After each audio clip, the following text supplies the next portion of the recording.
Hello everyone, Spider Fanboy here to bring you a new part to a new series. If you had watched my most recent video, you know it's going to be a bit of a crossover, and it is going to be a crossover between DC and My Hero Academia. And as with most crossovers with My Hero Academia, it's mainly going to be pertaining to our protagonist Izuku Midoriya. Here it is going to be what if Deku had tactile telekinesis as his quirk. Uh, Brief little note if you don't know what tactile telekinesis is. It's basically a mutation of telekinesis where you are only able to use it on yourself and whatever you are immediately touching, so that you can then psychically move it with your mind. Now that might not seem like much, but here I have my desk. If I had tactile telekinesis, and let's say I could lift up to around 50 kilograms with it, just by touching it with one finger, I would be able to spread my telekinetic aura to the entirety of my desk and all of the objects touching it or attached to it. And I would be able to lift it up at any angle. I would be able to completely perfectly balance it. Nothing would fall off because they would all be contained by my telekinetic field. And you can also use this to mimic flight for yourself, physical strength and speed, durability, and all sorts of things. So here his quirk is going to be a mutation of the telekinetic aspect of his own mother's uh, attraction of small objects quirk. And I'm pretty sure that's literally what it's just called. It's literally just called attraction of small objects. But yeah, Azuku is going to unlock his quirk at age 4. When he goes to the doctor, they test it out, and he has tactile telekinesis, a mutation and a very powerful one at that, of his own mother's quirk.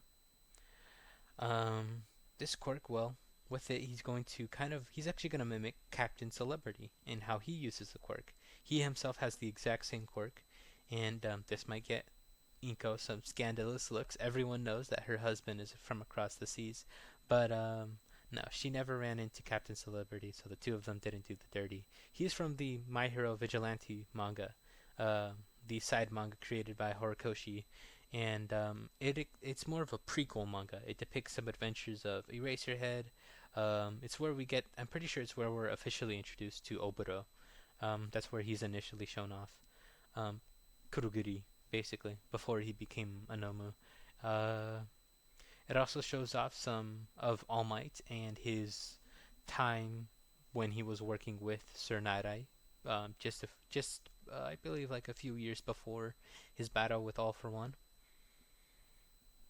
But either way, Deku is going to be very excited by this new quirk, and he's actually not going to be called Deku here. He's not going to be considered useless. Maybe some of his friends, maybe some of his classmates do kind of make fun of him that he can basically just lift things up with his mind like a normal person by touching it.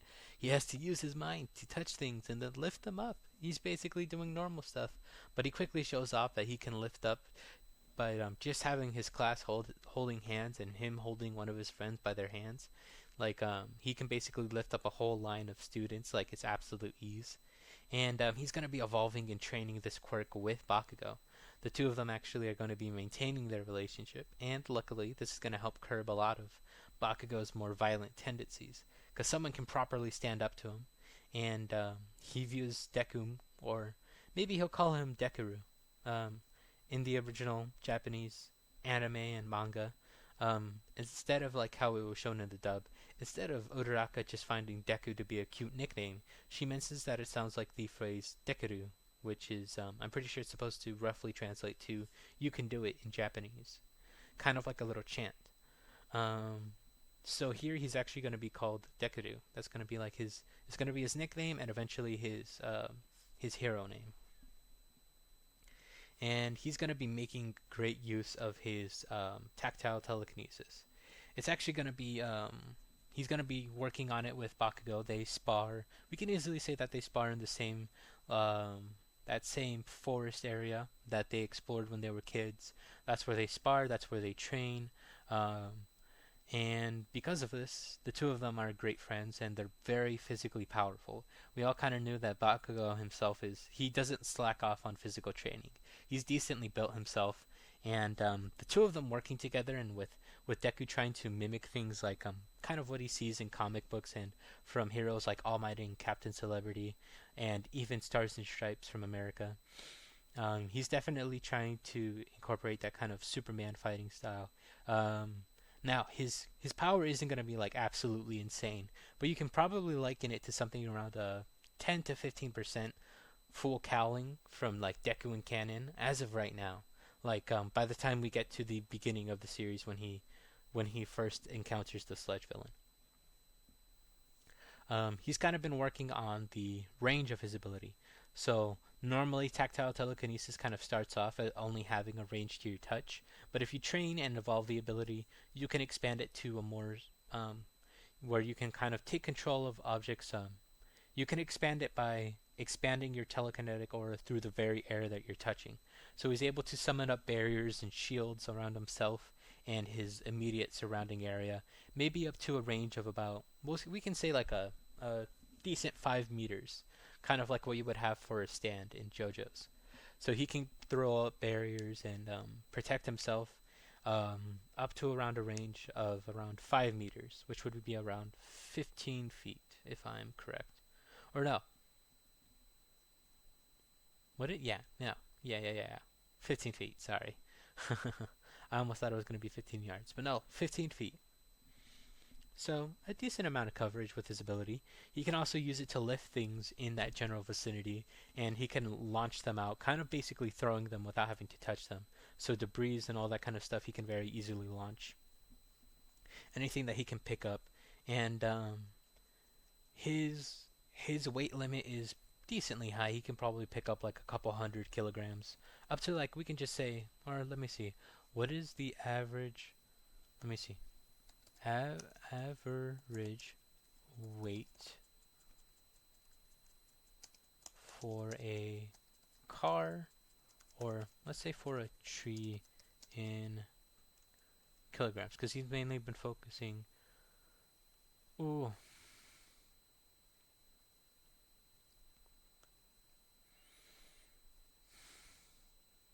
3 to 5 tons. Okay, look, he can lift a lot. He could probably like drag around a car in front of him as a shield. But the more and more weight that he tries to add to how much he's lifting, the more of a strain it puts on his mind. It'll give him like migraines and nosebleeds. It'll start off as a headache, evolve to a migraine, and he'll begin to bleed out of his nose if he tries to strain himself for too long. But either way, he's decently strong enough. He can fly around at pretty decent speeds, probably like I said, like that 10 to 15, which you would expect from like full cowling. So he can blitz around the battlefield, whether it be by flying, by speeding himself up, and he's even learned how to use it so that he can cling to surfaces like Spider-Man and stuff. So he can like cling to walls, he can cling to the trees, he can cling to the ceiling, and he's been practicing, and he's been trying to get down water walking. Bakugo bet him and Katsuki got into an argument over whether or not he could do it, and yeah, Deku's gonna be or Dekuru Izuku. I'm just gonna call him Izuku because Dekuru is gonna be like it's not, it doesn't roll off the tongue as easily. So Zuku is definitely much more confident. He's much more brazen. He's much more loud. Of course, he can still get a little nervous, a little shy, and sometimes his muttering does peek through. But overall, he's a lot more confident and well adjusted. He's not as much of the nervous and very clearly traumatized wreck as he was in canon. Bakugo himself is a lot more mellow. He can get heated in competitions, and whenever he thinks he's been insulted, he's quick to throw back with his very powerful, his very vitriolic kind of language that he can get into. But most of the time, he keeps himself kind of calm, kind of like a calm but cocky and very self-assured demeanor. So we're gonna get to the events of the first episode, the first chapter. Um, he does still have his habit of analyzing quirks. It's a very common pastime for him, and it was something he did a lot of, analyzing his and Bakugo's quirks as they were training. So we can easily say he's a lot more practiced in it. Um, he's working on. He does still come across that big villain fight. He's not going to be getting involved or anything. He does still write it down in his notebook. He goes to school. It's not going to be changing too much. Um, it's made clear, it's announced that Bakugo and Deku have applied for UA, and everyone is pretty confident in their chances, although they wonder between the two of them who would place first in the entrance exams. They're all kind of wondering about that. They're all kind of excited. They wonder how far they'll be able to go, and they wonder between the two of them who could become the next number one hero. But aside from that, I can't imagine anything changing. We can easily say that he wants to. When it comes to going home, Bakugo does invite him. He does invite him to the arcade with his two lackeys, and Deku ends up declining. He needs to meet up with his mom. They're gonna have family dinner tonight, and he's like, "Oh yeah, forgot we were gonna meet up at your mom's place. All right, I guess I'll see you later." And he ends up asking like, "Am I gonna have to bring my own hot sauce, or are you gonna properly season your food?" And Izuku snaps back, saying, "No one eats your food. No one eats their food as hot as you. You're absolutely insane."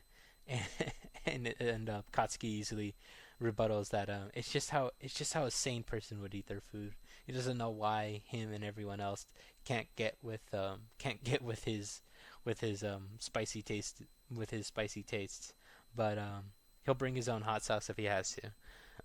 Either way, they end up departing, and Izuku still goes about the same way. He's obviously not going to be as held up, so we can easily say that he bypasses the sludge villain.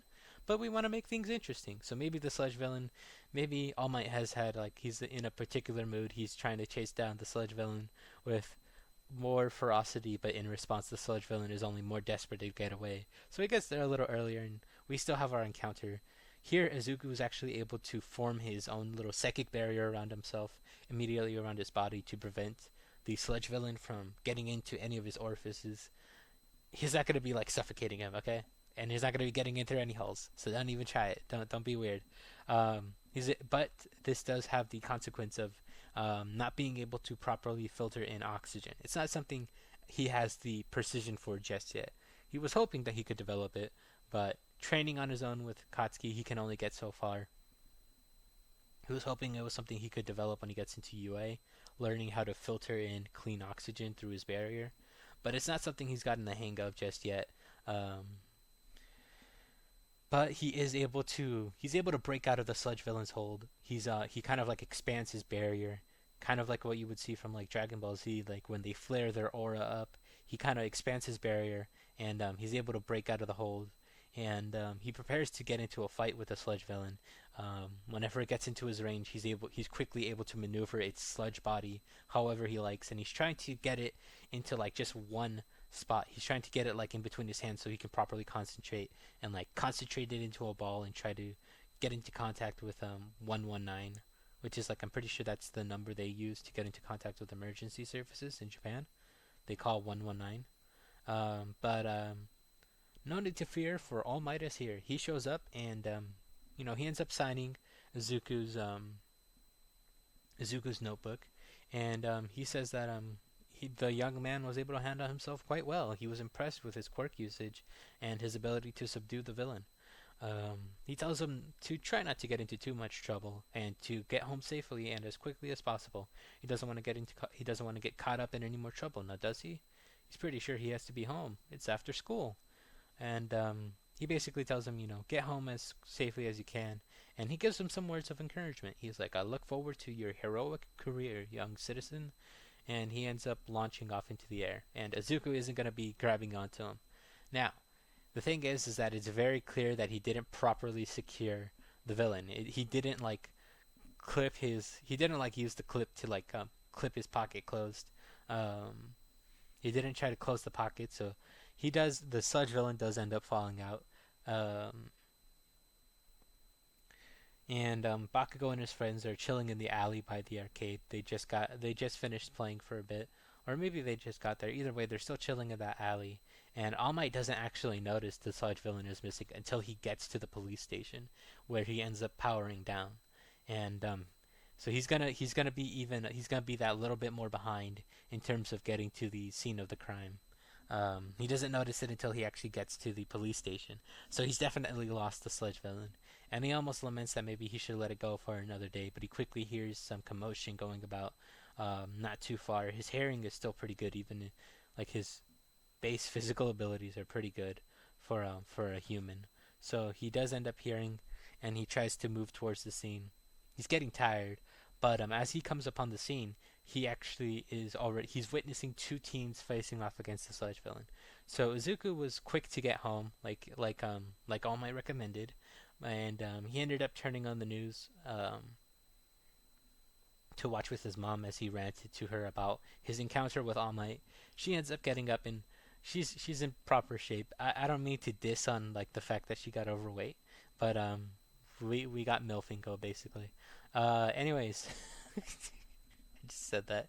Um, they have the news turning on. She's getting up to get ready to go into the kitchen and begin preparing their food. But Mitsuki ends up calling her, telling her that Katsuki still hasn't gotten home. She's wondering where that brat is and if he's already gone to Inko's place with Izuku. But she says that no, she hasn't seen Katsuki. Izuku told her that he was going to stop by the arcade for a bit with some of their friends before going home to pick up some hot sauce. They get into a little bit of a banter about Katsuki's taste in food, whilst Izuku is silently staring at the TV and the news footage in horror. Inko ends up noticing the fact that Izuku is pretty quiet. She had tried to ask Izuku if he had any idea when he was going to be home, but she ends up going quiet, witnessing the TV. She quickly turns back towards the phone and tells Mitsuki to turn on the TV as quickly as possible. And as she tries to turn back to the TV herself, she notices that the door is wide open, and she can only see her son turning into a small dot in the distance. She sighs to herself and tries calling. She actually tries calling out to Izuku before sighing to herself and rushing over to Mitsuki's place to comfort her friend, who has now gone silent on the other end of the phone, before quickly exploding into a whole slew of curses, and which are very filled with not only anger but worry for her son, who, as they can all see, is being held by the sludge villain. Izuku's not wasting any time. He's flying through the air. He doesn't care if this is going to get him arrested or if it's going to get on his permanent record. He can't let Katsuki suffer alone. He can't let him die. He doesn't know how the sludge villain escaped from All Might, but right now he doesn't care. Oh, sorry. But he ends up arriving on the scene, and he ends up landing a little bit away. He has enough frame of mind to know that he shouldn't just immediately throw himself into the situation. He needs to wait and see if the pros can handle it.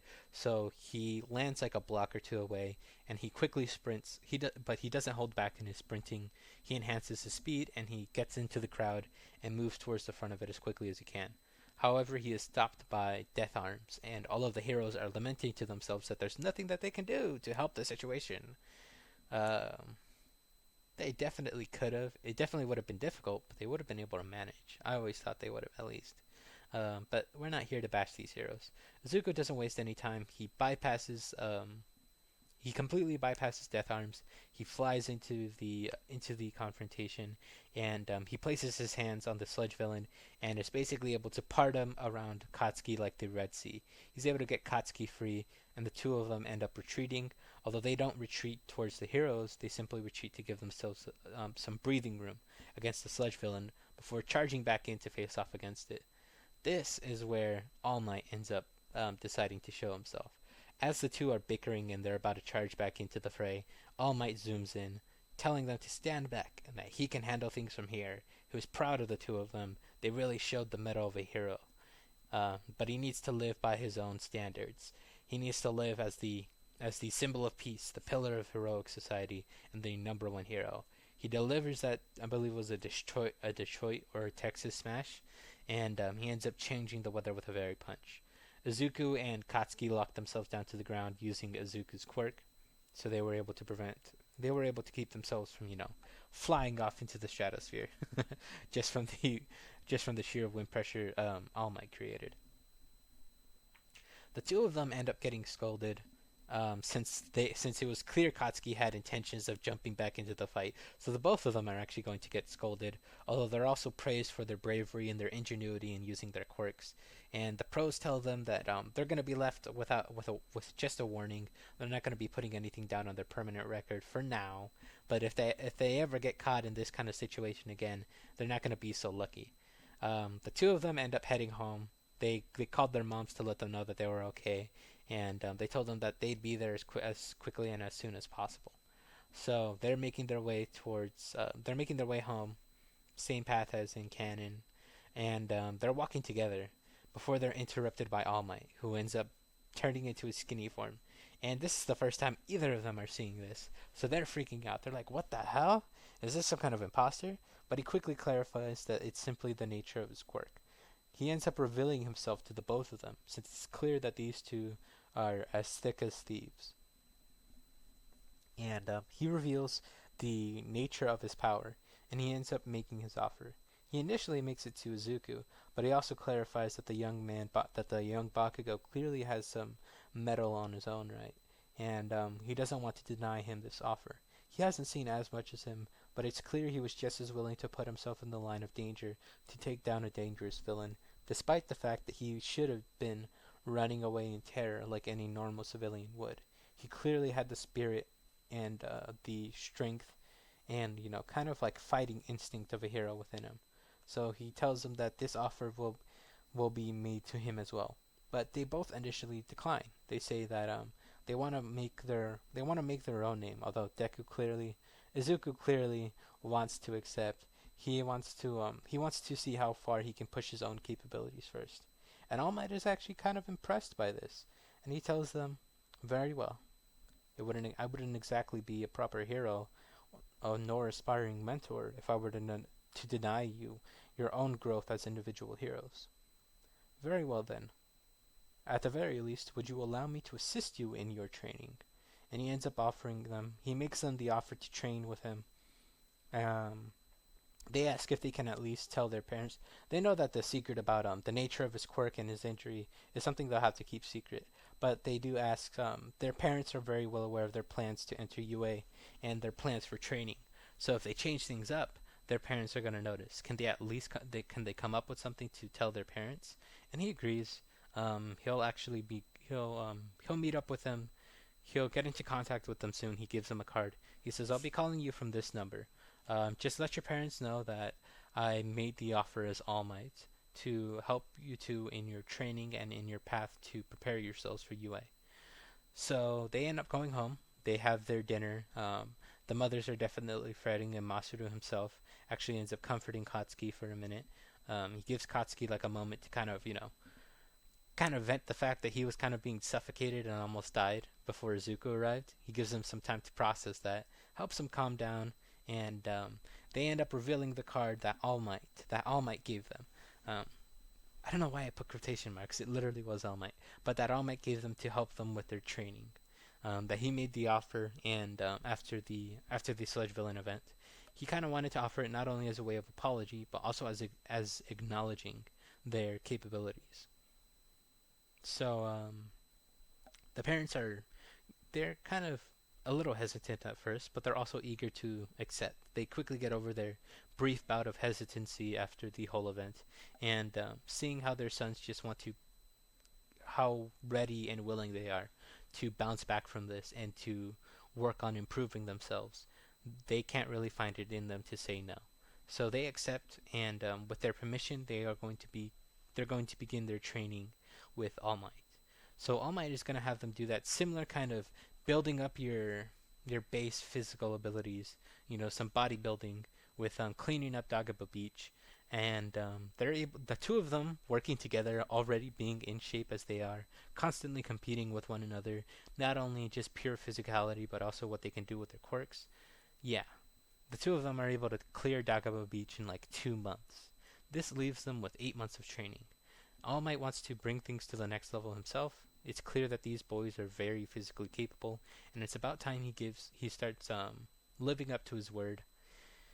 He calls someone that he's a little initially hesitant about calling. He calls up Gran Torino, He sets things up with him. He tells him that he has two successors in mind, potential successors at least.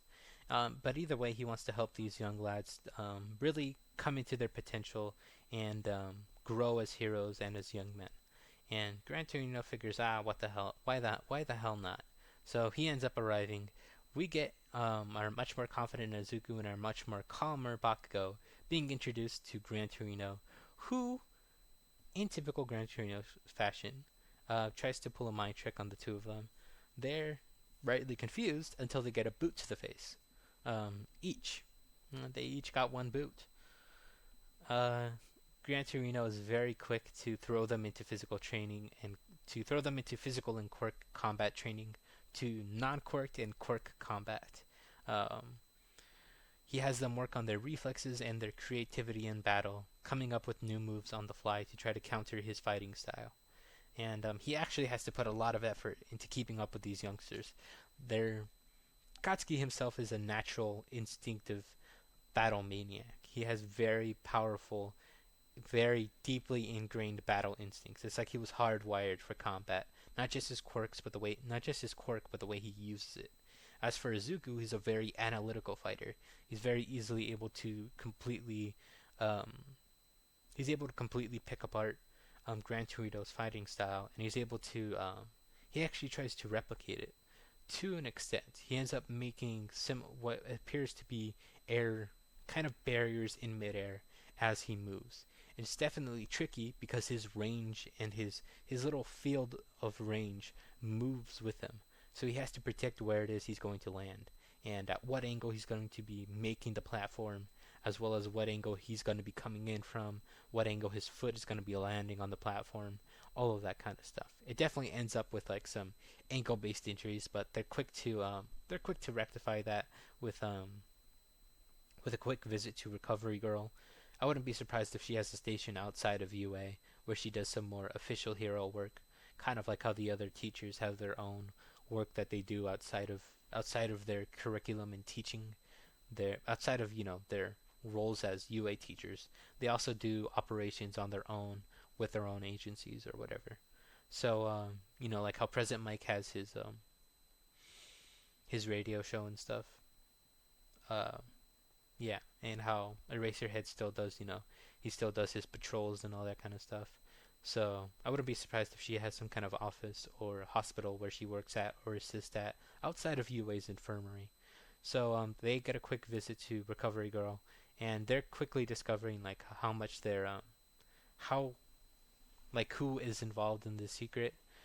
They now know that it's Recovery Girl, All Might themselves, and Gran Torino. And All Might even lets slip that with Izuku's fighting style, he may have to introduce him to his old friend Sir Night Eye. Although he's quick to kind of actually pull back on that. He says that he actually hasn't spoken to Sir Night Eye in quite some time. It'd be a little awkward, but he supposes for the sake of his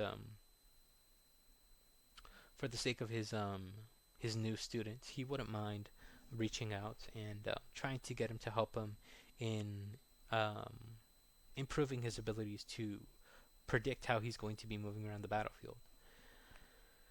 This ends up introducing Sir Night Eye just that little bit earlier, maybe around 3 months into their final 8 months of training, so they have around 5 months left.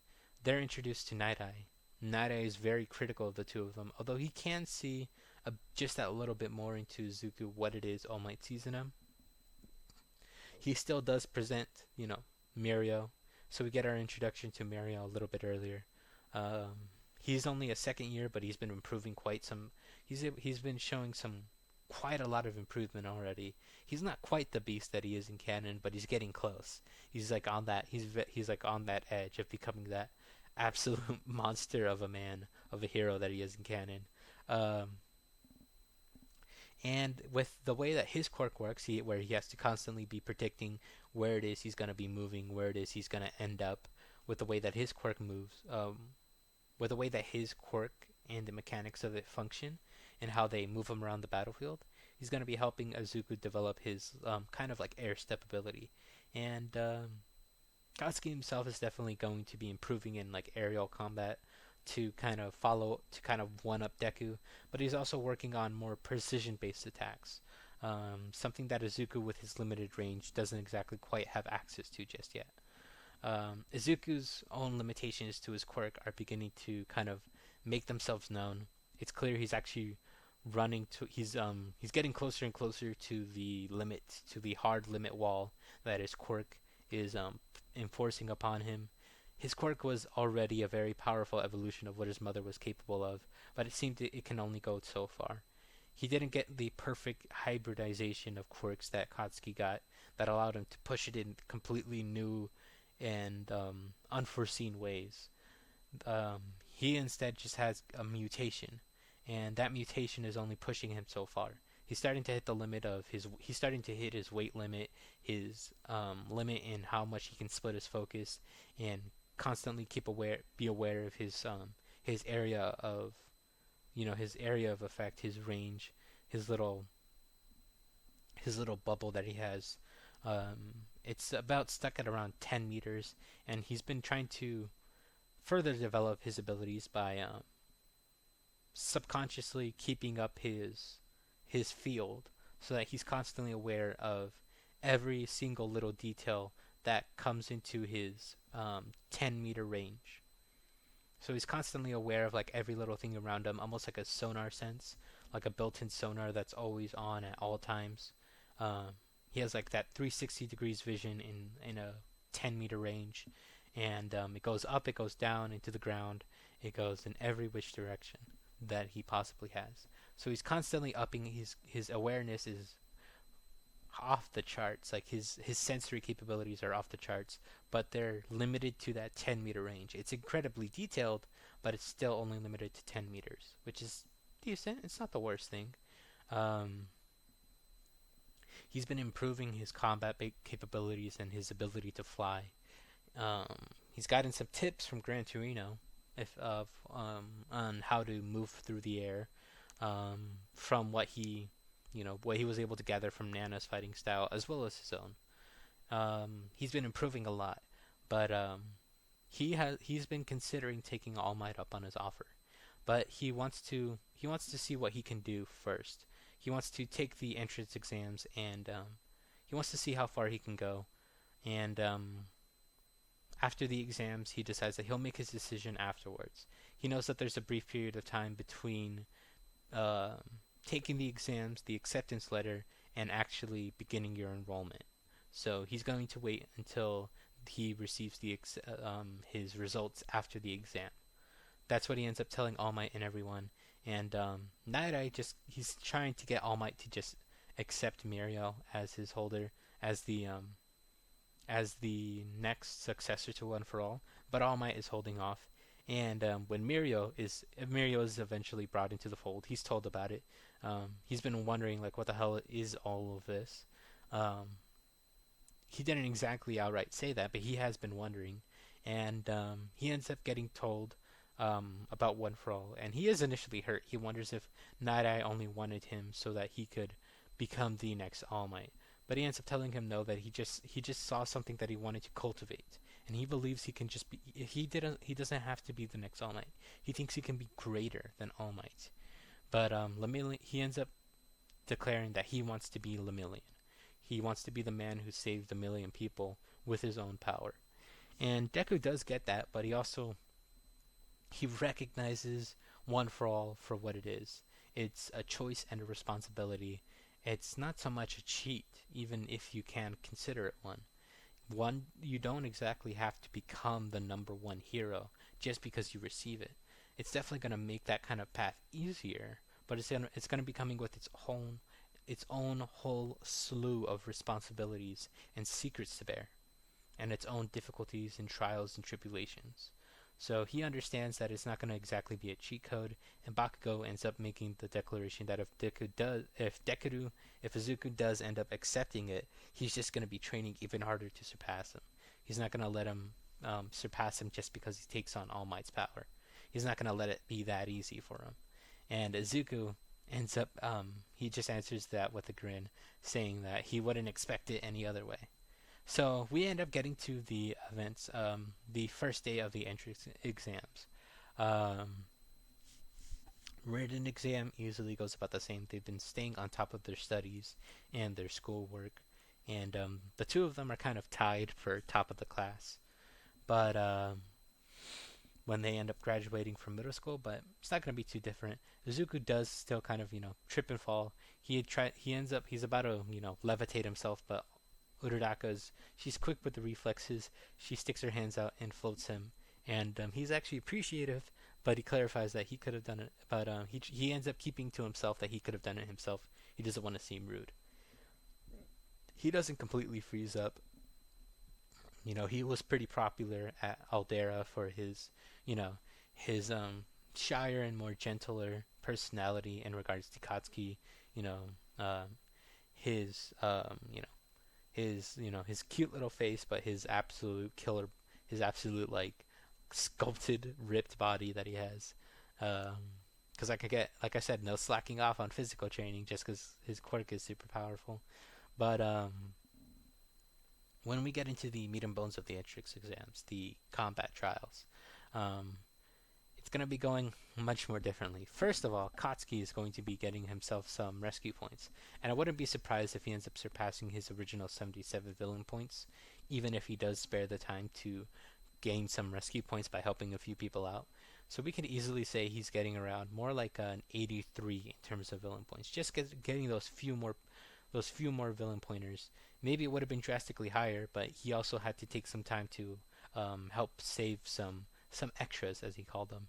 And he told them that if they wanted him to acknowledge them as anything else than extras, they'd improve their own strength so that they wouldn't be a burden to the rest of the heroes fighting on the battlefield. They're supposed to be saving people. They're not the ones who are always supposed to be saved.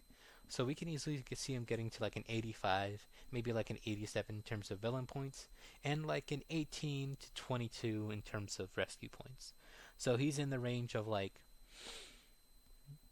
the 90, like from like mid 90s to mid 100 to like, yeah, like 95 to 105 in terms of his range of total points. As for Izuku, we can easily see him more so focusing on the saving people aspect. That's just who he is.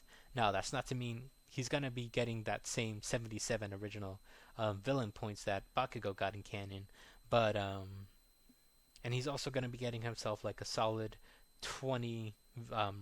He's going to be getting himself like a solid 28 rescue points, which is going to put him at about 97, 105 total points before the zero pointers come out.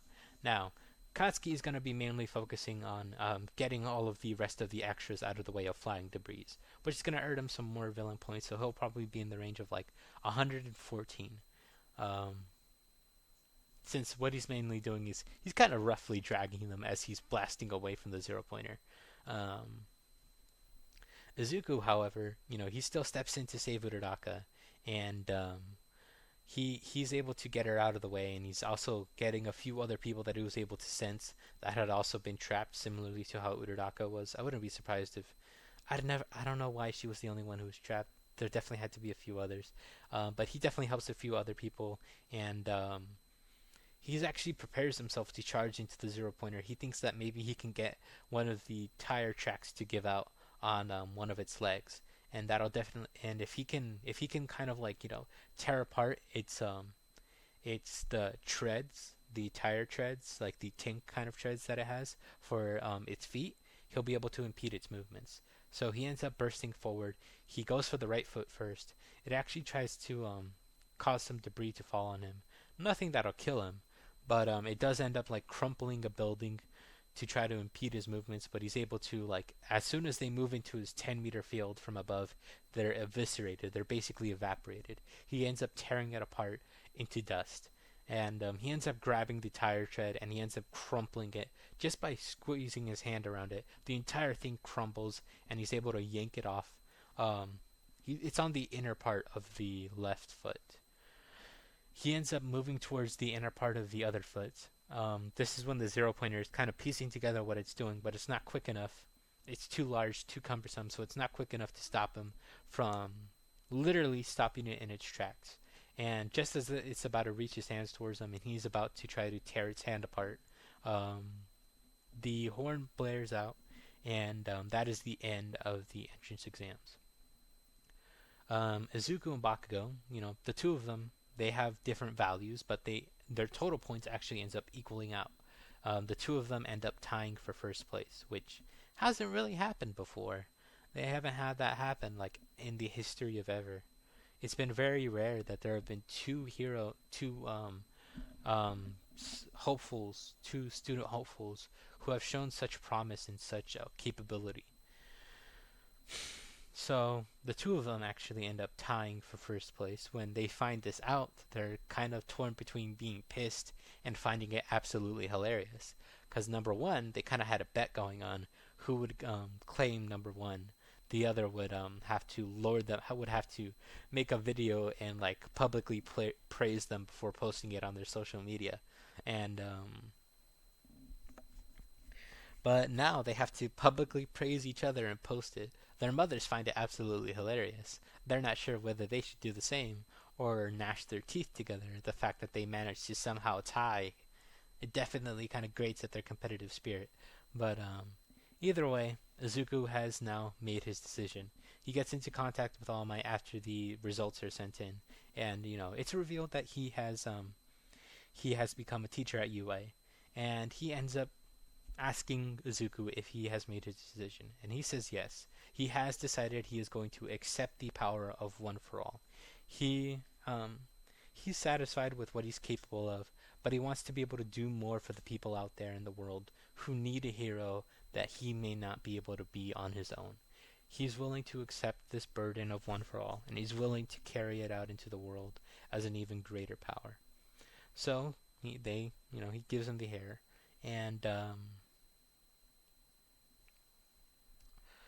as interesting as a concept as it is, I'm not going to make it where One for All will kill a correct user. We can easily say that the fourth user simply died from an illness, a chronic illness. Or we can say that it was initially a flaw with the younger and earlier generation Quirk users back when meta abilities were still relatively young. I'm pretty sure Hikage,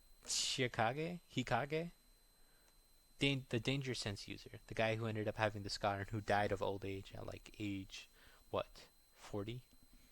Who only had it for a few years and where he lived as a hermit. He was the one to receive it just after the third user. So he was like he was probably still like from that time of the dawn of quirks. It doesn't look like the third user ended up living to a very old age. I wouldn't be surprised if he died shortly after the second user had his confrontation with All for One. Um, so I wouldn't be surprised if it was more. We can just explain it away that the multiple quirks in one person. It more so depends on the. We can say that it was an issue in the past, but Izuku as a part of the new generation and the fact that his quirk was able to mutate so greatly from his mother's original quirk. He's like a part of that generation where quirk users wouldn't die from old age so quickly.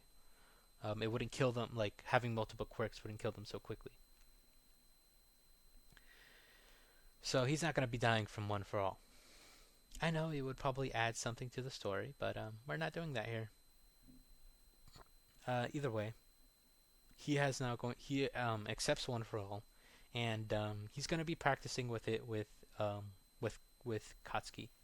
Now, right off the bat, easily he can use 20%. Like, come on, he's been training for years. So we can easily say he can use 20% right off the bat. And he does quickly develop full cowling. He's already developed that habit of surrounding his body with energy, just with the way he uses his tactile telekinesis. And using them in conjunction with one another, he's able to simulate very high levels of power. He can push himself to around 45% using the two of them in conjunction with one another, since he can reinforce his body. And beyond that, his own quirk, his tactile telekinesis, is going to be undergoing a bit of an evolution. He's going to be learning how to manipulate kinetic energy, kind of like how Cyclops and his brother do it. So he's going to learn how to gather kinetic energy and he can unleash it from his hands as like beams. He can unleash it from his eyes, similarly to heat vision, but like I said, it's more so based around Cyclops' abilities, and and he can also release it from his body as like a big burst. Like I'm pretty sure his name was Havoc. Hold on, Cyclops and Havoc. Yeah, yeah, I was right. His brother's named Havoc.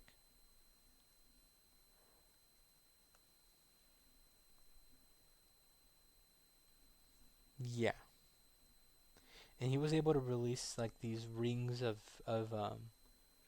like energy from his body, and he was able to like launch them out. So he's basically gonna have like energy blasts, and we can usually say they're kind of like if you want to imagine a color, we can easily just say that they'll be green. Or if you want to diverge it, you can also say that they're red. Either or, I don't really mind. Yeah, we'll say like his tactile, like his kinetic energy based abilities, they're gonna be more red, whereas his one for all based abilities are gonna be green. It'll be that nice little dichotomy. His suit is definitely gonna be different. I can't really come up with anything like what exactly it would look like. Like right off the bat, I can't come up with anything. I don't really have any ideas, but it's definitely gonna have to be something that can withstand him unleashing energy blasts, from his body, from his eyes and stuff. So we can say that maybe it'll be like his canon. It can be like his canon gamma outfit, or is it gamma? Is it his gamma outfit? Let me see. Deku gamma suit. Okay, yeah, where he has his when he develops shoot style, when he has the Iron Souls. We could say it's like that, but to better accommodate his abilities, his abilities don't burst out from his skin. They don't like ruin his own fingers. So we can say that he has like similarly to Lemillion, it's gonna be made from his biological material, so that his energy blasts pass through it, the same way that they don't completely like burn away his skin whenever he unleashes them. So he's gonna be able to use them without damaging his suit. He doesn't have the Air Force gauntlets just yet. He does want to come up with a ranged ability, that doesn't pack as much of a punch as his concussive beams do, which is what I'm going to be calling them. They're going to be more concussive based than they are like heat lasers. They're more based around kinetic energy. So it'll be like a carpeted punch hitting you in the face. It'll burn, but it won't be like flame burns. It'll be like friction burns, which are definitely on their own right very painful. But yeah, Deku's gonna be very quickly. He's gonna be able to. He's gonna be evolving very quickly, and he's actually beginning to. He kind of like he started to somewhat fall behind Katsuki, but now he's able to. Now he's kind of he's very much surpassed him, and Katsuki is definitely he's pissed by it. He's like, God damn it, Izuku, what the hell? You became so overpowered so quickly. I know I said I was gonna surpass you, but this is just bull crap. What the hell is this? What the hell is this Wharf effect type crap? But yeah, Katsuki is he's not gonna be taking this lying down. He's gonna be improving himself as much as he can. Um, and then we get to our first day of UA. He ends up putting in the Quirk registry that his Quirk recently showcased in Evolution. It seemed that he kind of learned how to stockpile kinetic energy in that whenever he was making use of his tactile telekinesis, he was stockpiling his own kinetic energy that he was generating and that he could pick up in the field around him. And that he's recently experienced a Quirk evolution. That's going to be his explanation on record and to everyone else. If they end up asking him like, why wasn't he this powerful during the entrance exams? Play. Jesus Christ. Ugh. I hate getting tongue tied. But yeah. First day Quirk apprehension test. Izuku scores first. Um, Bakugo scores second since he's much more powerful here. Momo scores third. Shoto scores fourth. Yeah. I I think Momo placed ahead of Shoto. Did he? Did she? Let me see. Hold on. Quirk appre- apprehension test results. Let me see. Okay, yeah. Momo got first. Shoto got behind him. So here it's going to be Izuku first, uh, Bakugo second, Momo in third, Shoto in fourth, and everyone else is going to be bumped down by like 2 places. Okay, yeah.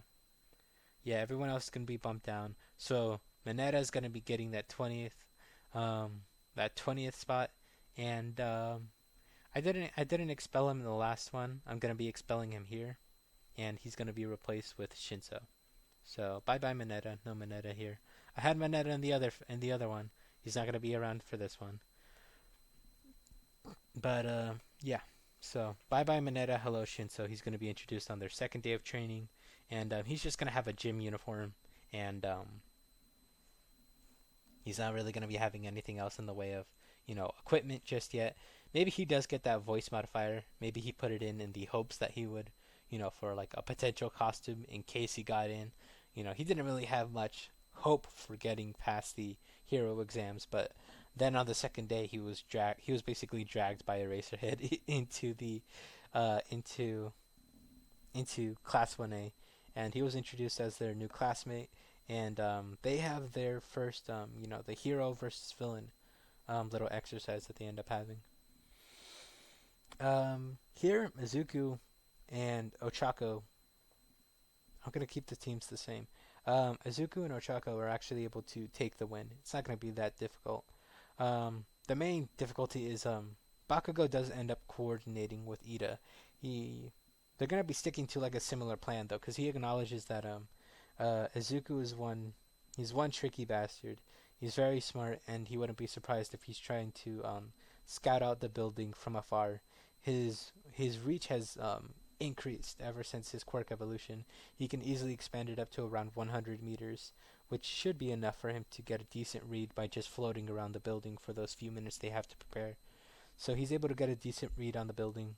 He knows where the bomb is, but it may be subject, to being moved. So he's gonna be trying to staying. He's gonna try and stay on his toes, but the two of them are gonna have to move quickly and subdue Bakugo as quickly as possible. He's the main combative threat here. He's gonna be the main obstacle standing in their way. He has his confidence that they'll be able to take down Ida, but if they do end up facing against Bakugo, he wants her to stand back and to float as many objects as they can find throughout any of the rooms. Um, and any debris that is created from their battle, he'll be floating over towards her. He's gonna be making a bit of a plan. So him and Bakugo end up engaging in battle. Bakugo has basically told Ida to clear out the top few floors, um, and to move the bomb between the floors as much as possible while he engages in battle against them. He knows one of them is definitely going to split off, most likely Uraraka, um, since he doesn't think Izuku would back away from a fight. And he is correct. Izuku and Katsuki end up facing off against one another, and eventually Izuku decides it's time to stop playing around. All of the debris that the two of them have been creating from their battle, he's been discreetly floating over to where Uraraka has been hiding, and she's been gathering them up and making them weightless so that Izuku can move as much as he wants without needing to strain himself. Because focusing on plenty of objects and keeping up his sensory ability is definitely a bit taxing on him, but removing the weight is going to make it much easier.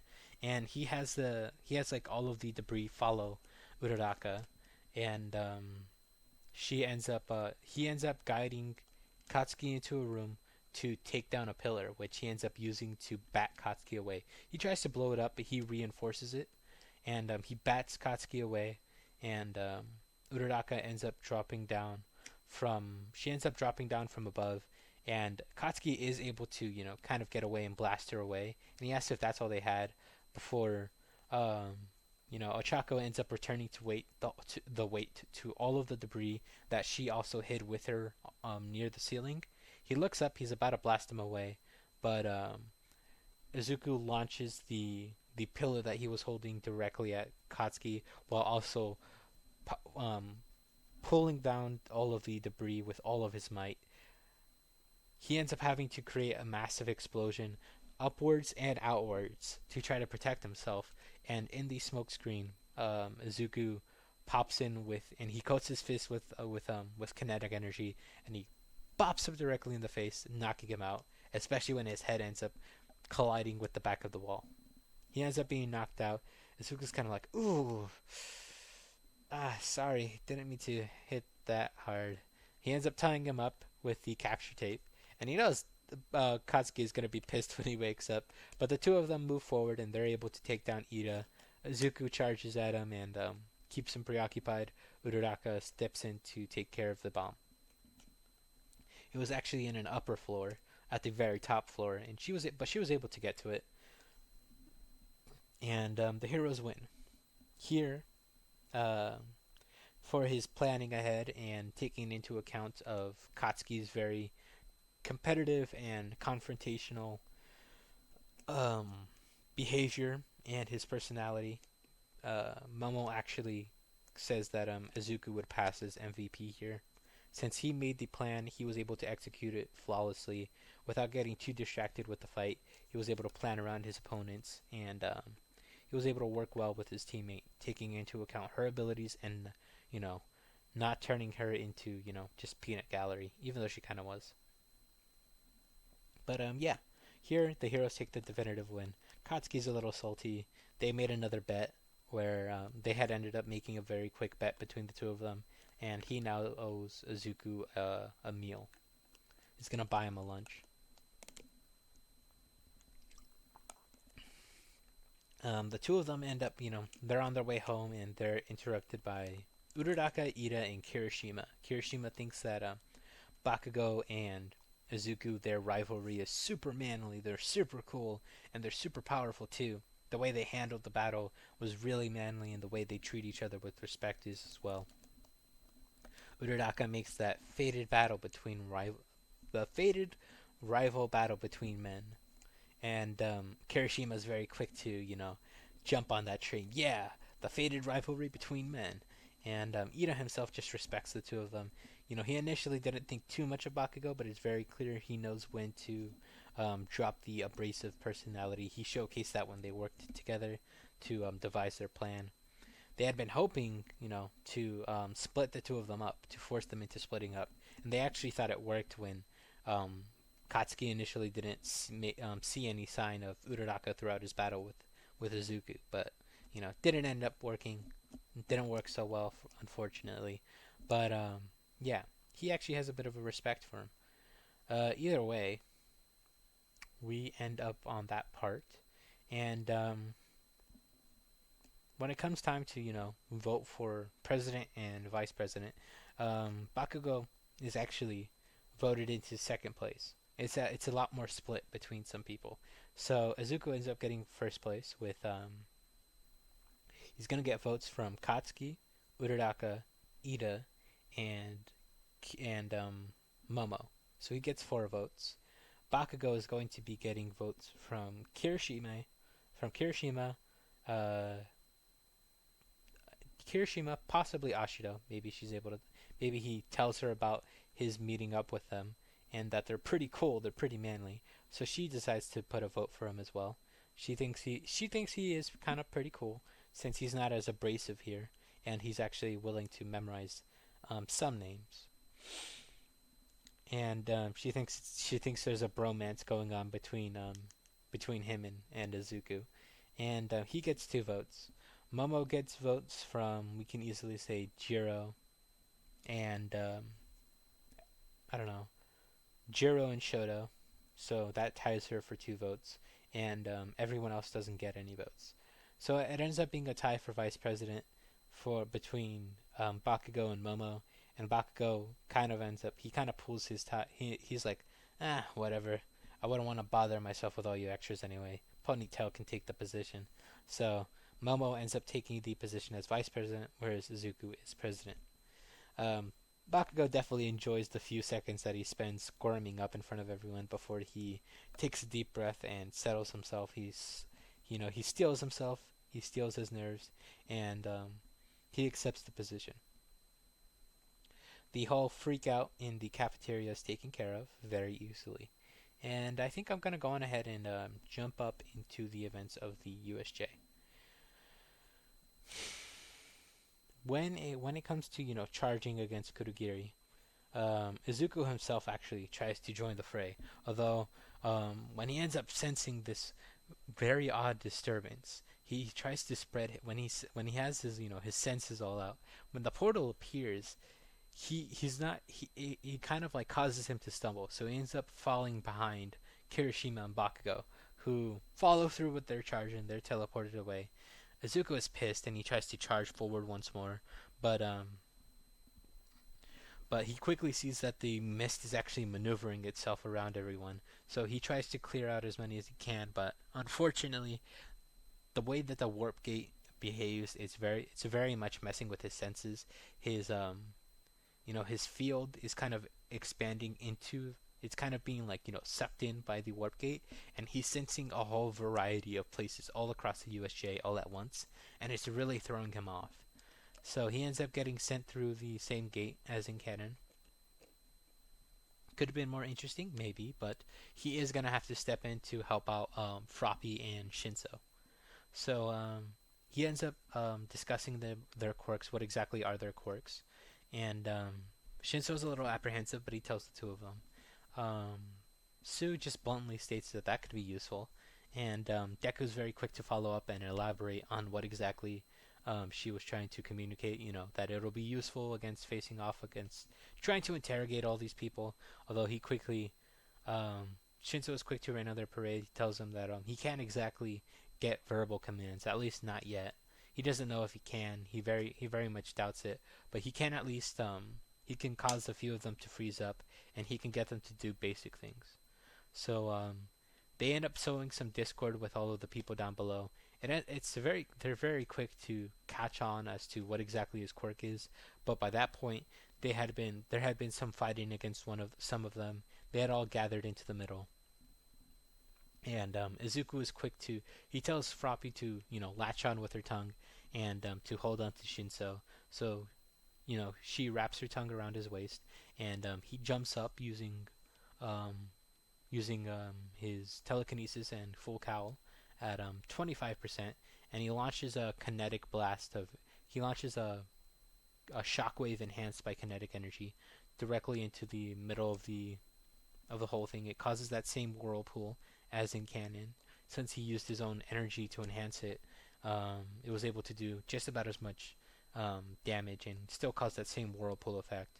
And for good measure, he sniped a few of them in the back of the head just to properly knock them out. Because remember, it's more concussive energy. It's not going to be piercing through them. Sorry if you picked that up. The vibration through it.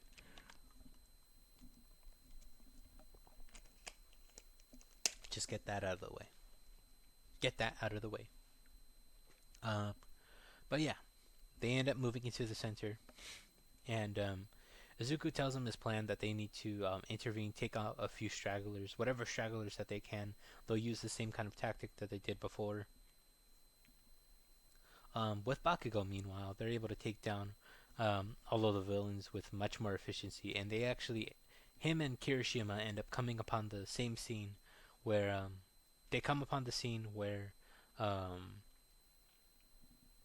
they pin down Aizawa. Katsuki and Izuku are actually about to charge forward, but then Tomura makes his own charge towards Froppy, and Izuku is luckily able to put up his barrier. And Shigaraki is kind of pissed that he can't dust through it. He initially thinks it's some kind of weird quirk, maybe like some kind of air-based barrier.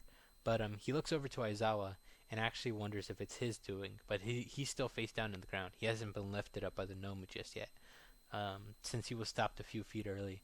But either way, Deku is quick to repel Tomura and actually fires a blast at him. Kurogiri tries to intervene, but he's taken down by Katsuki, who decided to take the opportunity to pin the Warp Gate guy down. Um, Katsuki is about to be taken out by the Nomu because Tomura orders him to free Kurogiri so that they can take care of all of these brats properly. The Nomu makes his move, and Izuku doesn't waste any time. He powers up into 45%, the highest he can just about push himself to, and he enhances himself with his kinetic energy. He blitzes towards the Nomu, and they clash fists. He tells Katsuki to knock that warp guy, to knock that Kurogiri guy out, and to get the hell out of here with him. He'll be useful for interrogation purposes, and that they need. And while he's holding off the Nomu, he also tells Sue and Shinso to. He already ordered them that they needed to get they needed to get Aizawa out of there. So they actually they worked on that. They grabbed Aizawa while Shigaraki was kind of having a hissy fit at the fact that this brat is now swapping hands with the Nomu. With 45% of One for All and the enhancement of his own telekinetic abilities, his own TK, he's actually able to decently keep up with the Nomu. They're throwing hands with one another, they're creating shockwaves, but Izuku can feel his bones creaking, he can feel his skin and his muscles wanting to split and tear. They're like he's at the very end of his rope. He can feel his body ready to give out at any moment. And this is when All Might arrives. He arrives, he evacuates Shinso and Sue, and he prepares himself to face off against the Nomu and Midoriya instead. Midoriya was able to get a much closer look at all of his abilities in fighting the Nomu. He was able to spread his sensory capabilities, and he focused it all on the Nomu so that he could try to figure out if he had any kind of weaknesses. He ends up telling him that he's absorption to all forms of... he has some kind of shock absorption kind of quirk. He's not nullifying it, he's only absorbing it, and he's dished out a lot of damage himself. He just needs to overwhelm his body and deal the finishing blow, which All Might thanks him for. This is about the time that Shoto himself ends up arriving on the scene as All Might begins his confrontation against the Nomu, since Izuku was able to hold out for quite some time. Izuku decides to, he takes the moment to take his breather, and he's actually going to be holding down Kurogiri because of the nature of his quirk. He can actually just lock him down just by keeping a hand on him, and he'll be able to detect even the slightest of movement. It won't ever escape his notice. So he's going to be holding Kurogiri down. Kirishima and Bakugo are going to be holding off Shigaraki, and he actually almost tags Kirishima. Bakugo is about to blast him in the way and try to take the touch for him, only for Todoroki's ice to form in between them. All Might is now beginning to overwhelm Nomu, and with Kurogiri still pinned down, they're not going to be able to pull that maneuver where he suplexes the Nomu. He's actually getting ready to launch him out, and he's able to do so. He's able to launch him out completely out of the USJ, and he actually still has probably like a few minutes, probably like 2 to 3 minutes to spare, so he can take down Tomura. But this is where something unexpected begins to happen. Izuku feels a very powerful spike of pain in his head. He has no idea what the hell that it was, but from seemingly nowhere, some kind of black-gray sludge begins to form in the middle begins to form over somewhere in the sky of the USJ, and from seemingly nowhere, the Nomu shoots back down into the ground of the USJ. Its momentum still carried it, but All for One decided to interfere. He had been watching things through Kurogiri's eyes. Wouldn't be that hard to add that kind of quirk to him. He had been watching things through Kurogiri's eyes, or possibly through the Nomu's itself, and he had noticed the turn in tides of the battle. So he had quickly intervened to retransport the Nomu back onto the battlefield, and he's going to have to fight against a much more exhausted All Might. All of that built-up kinetic energy has already been released, so he's going to have to build up a lot more of those punches once more to be able to knock the Nomu out the way he did before, the way he just did. All Might re-engages in battle, and Izuku himself, who was too shocked to notice anything, he is beginning to notice the steam beginning to emit from All Might's form, and Bakugo himself can notice it, and they're panicking. They want to intervene in the battle, but now Shigaraki isn't giving them the chance, and Izuku still has to keep Kurogiri pinned down. This is when Shoto intervenes. He could hear the shockwaves and the big old blast of green and red energy from before. He asked him if he was able to hold off the Nomu before All Might got here, and he clarifies that yes, he was able to help. But he can't do so now. He needs to keep this guy pinned down. Only for Todoroki to tell him to move out of the way as he begins to freeze Kurogiri over. He says it might not work permanently, but it'll give them some time. It'll give him some time. He needs to get back into the battle and help All Might now. All Might is very clearly beginning to flag against the Nomu. He's exhausted, but he's giving it his all. The Nomu actually almost lands a full power hit directly onto his side, only for it to be stopped by a barrier of green and red. Izuku has charged back into the fray, same power as before, although he's probably keeping it more around 35%, just so that he can save that final power, that final little power up for the last combined punch. The two of them are able to take down the Nomu, but they have to go for a much more lethal blow directly to the head, which ends up blasting the Nomu's head off. It's going to take some time for that to regenerate, although they can already see the process beginning. Kurogiri has unfortunately managed to escape. Shigaraki himself is covered in burn marks and bruises and some bits of frost, and he's throwing a hissy fit. Although he looks over, and it only worsens when he looks over towards the Nomu, and the fact that All Might and that green-haired rat is still standing. Although Kurogiri does point out that it's very clear All Might is weakened. They can take him out. And then this is when the heroes arrive. Snipe takes Shigaraki down, and they have to retreat. And the corpse of the Nomu is just left there. It ends up recovering, but without any orders, it doesn't continue the battle.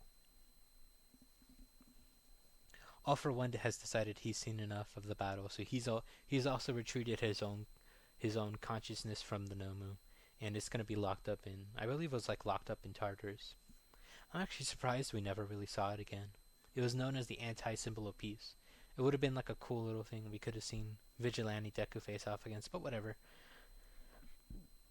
It gets locked up, but everyone is kind of left wondering, what the hell is Izuku Midoriya?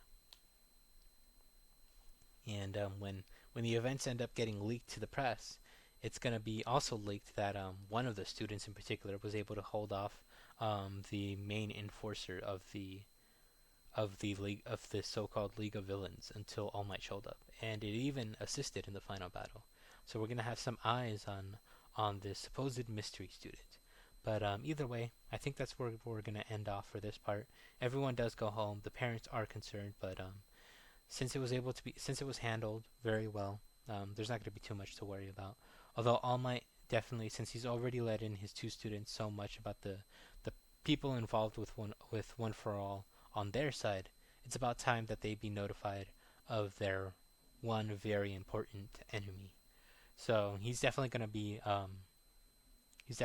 telling them about All for One soon, and especially considering the concern that they share with their parents, who were initially very, they were definitely freaking out over the USJ, but they're glad that training that All Might helped them put them through, as well as the fact that he was able to show up and help finish the battle. Their worries are assuaged for now. And Izuku is wondering why it is he had that brief spike of pain in his head. He goes to sleep, and he is going to be having some very important visions, which is only going to add to what he's going to want to talk to All Might about when he tells him that they'll be talking soon in regards to everything. And he only hopes that what All Might can tell him will answer his questions as to who is All for One, and what does he have to do with One for All. So we end this part of what if Deku had tactile telekinesis. Izuku was able to assist All Might in the final battle against the Nomu. He was definitely straining his body, but luckily no broken bones, no permanent damage, no scarring, even though it looks kind of cool. Bakugo was able to hold his own, but he's definitely beginning to be subjected to the Wharf effect. He can only hope that he won't become the endeavor to Izuku's All Might. And Shinso is around. He's going to be very important after this. He's going to be putting himself through the ringer so that he's not so helpless next time.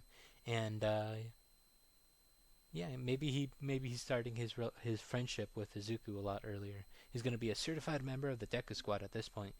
But yeah, end of the USJ. We're going to be moving into the sports festival in the next part.